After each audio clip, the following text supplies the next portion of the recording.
ঘূর্ণিঝড় নিমালের সাথে ইতিমধ্যে কিন্তু তাণ্ডব শুরু করে দিয়েছে এই রাঙ্গামালী উপজেলার বিভিন্ন এলাকায়। তো পায়রা বন্দরকে মহাবিপদ সংকেত রয়েছে নোয়াখালী জেলার রাঙ্গামালী উপজেলার চরমন্দা ইউনিয়নে। আপনারা দেখতেই পাচ্ছেন যে আমার পিছনে কিন্তু বেড়িবাঁধ প্লাবিত হয়ে গেছে। রাঙ্গামালী উপজেলা এমনিতেই আছে দুর্যোগপূর্ণ এলাকা। এই এলাকার ইউনিয়ন কিন্তু ঝুঁকিপূর্ণ রয়েছে।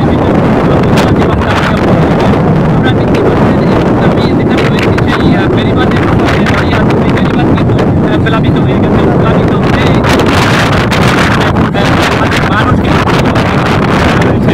এছাড়াও রাঙ্গামালী উপজেলার চালিতাপুরিয়া ইউনিয়ন এবং ইউনিয়নের চরান্ডা গ্রাম রয়েছে, সেই চরান্ডা গ্রাম কিন্তু পানিবন্দী হয়ে রয়েছে প্রায় 5,000 মানুষের।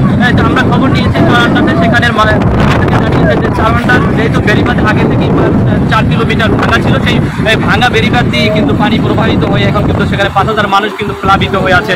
সেখানে রয়েছে একটি মাত্র সাইকেলের শেল্টার, সেই সাইকেলের শেল্টারে আসলে ধারণ ক্ষমতা খুবই কম।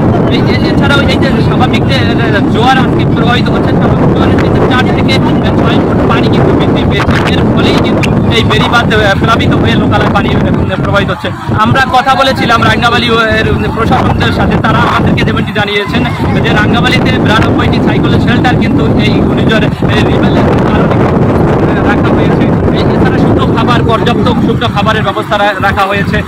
আমরা কথা বলেছিলাম যে এখানে সিপিবির যারা তাদের সাথে, তারা আমাদেরকে যেমনটি জানিয়েছেন যে তারা সর্বোচ্চ তারা প্রচারণা চালিয়ে যাচ্ছেন এবং সাইকেল শেল্টারে মানুষকে নিয়ে যাওয়ার জন্য কিন্তু কাজ চালিয়ে যাচ্ছেন।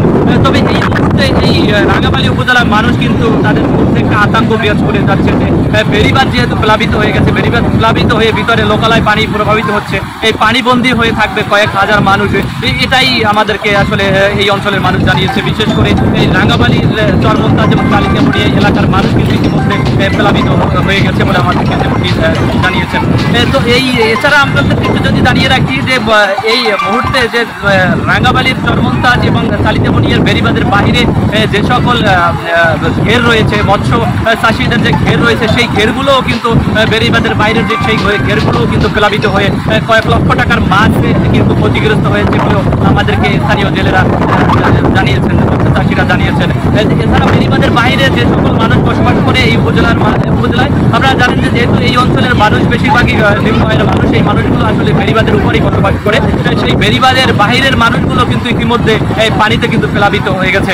আপনারা দেখতেই পাচ্ছেন যে এই মুহূর্তে যেখানে দাঁড়িয়ে আছে সেখানেও কিন্তু বেড়িবাঁধে ভেঙে ভিতরে পানি প্রবাহিত হচ্ছে এবং এখানে কিছু প্রতিষ্ঠান মসজিদ রয়েছে, সেই মসজিদও কিন্তু প্লাবিত হয়ে যাচ্ছে। আমরা কিছুক্ষণ আগে এখানে এসেছিলাম, সেখানে দেখেছি যে মসজিদের যে সরঞ্জামগুলো রয়েছে, যে মালামালগুলো রয়েছে, সেটি কিন্তু নিরাপদ স্থান সরিয়ে নিয়ে গিয়ে। তো সব মিলিয়ে নিমালের যে তাণ্ডব, এটা কিন্তু ইতিমধ্যে শুরু হয়ে গেছে।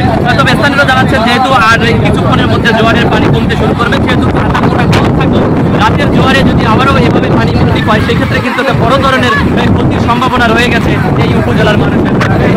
এই ছিল আমার কাছে